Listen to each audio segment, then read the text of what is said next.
Easter is definitely one of the high, holy, great days in our faith. And yet it's possible for us to overlook the amazing and I believe the emotional journey that Jesus embarks on in these last days before he's crucified.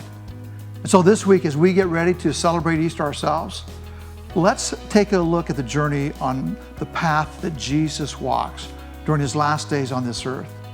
Today we're going to begin by reading from John chapter 12, the first 11 verses.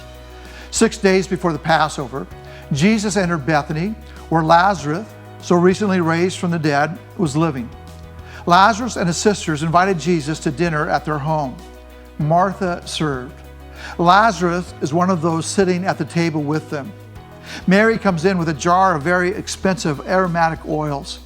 She anointed and she massaged Jesus' feet, and then she wiped them with her hair.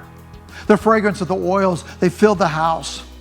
Judas Iscariot, one of the disciples, even then getting ready to betray him, he said, "Why wasn't this oil sold and the money given to the poor? It would have easily brought 300 silver pieces." He said this not because he cared 2 cents about the poor, but because he was a thief. He was in charge of the common funds, but also embezzled them. Jesus said, "Let her alone. She's anticipating and honoring the day of my burial. You'll always have the poor with you.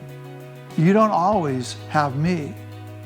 Word got out among the Jews that he was back in town, and the people came to take a look, not only at Jesus, but also Lazarus, who had been raised from the dead. And so the high priest plotted to kill Lazarus because so many of the Jews were going over and believing in Jesus on account of him. So here we have Mary. She takes some perfume and she pours it over Jesus' feet. And the smell just fills the whole room. She's anointed a king. She's preparing Jesus for what will soon happen in Jerusalem. If I were to ask you to name your most prized possession, what would it be for you? Would it be a cowboy helmet signed by Troy Aikman? Or maybe a baseball autographed by Scott Brocious? If a friend came to visit your home, would you give your most prized possession so that they would know how much you love them? Because that's exactly what Mary does here. Mary wants to give Jesus the very best that she has to show her love for him.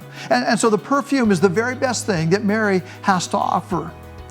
Jesus, of course, he's given us the most incredible gift imaginable, the gift of everlasting life.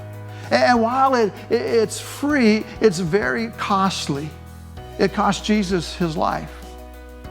What can you give to Jesus? What can we give to Jesus to show our love for him? I'm not sure that he really wants a cowboy. No, he doesn't want one of these. You know what he wants? He wants us to give our very best. He wants us to give him our life. Today, maybe you can spray some perfume in the house. If you're allergic to that, just find some kind of aroma that can fill the house. And would you let that aroma today remind you of Mary?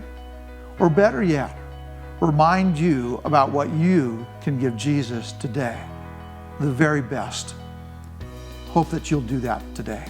See you tomorrow.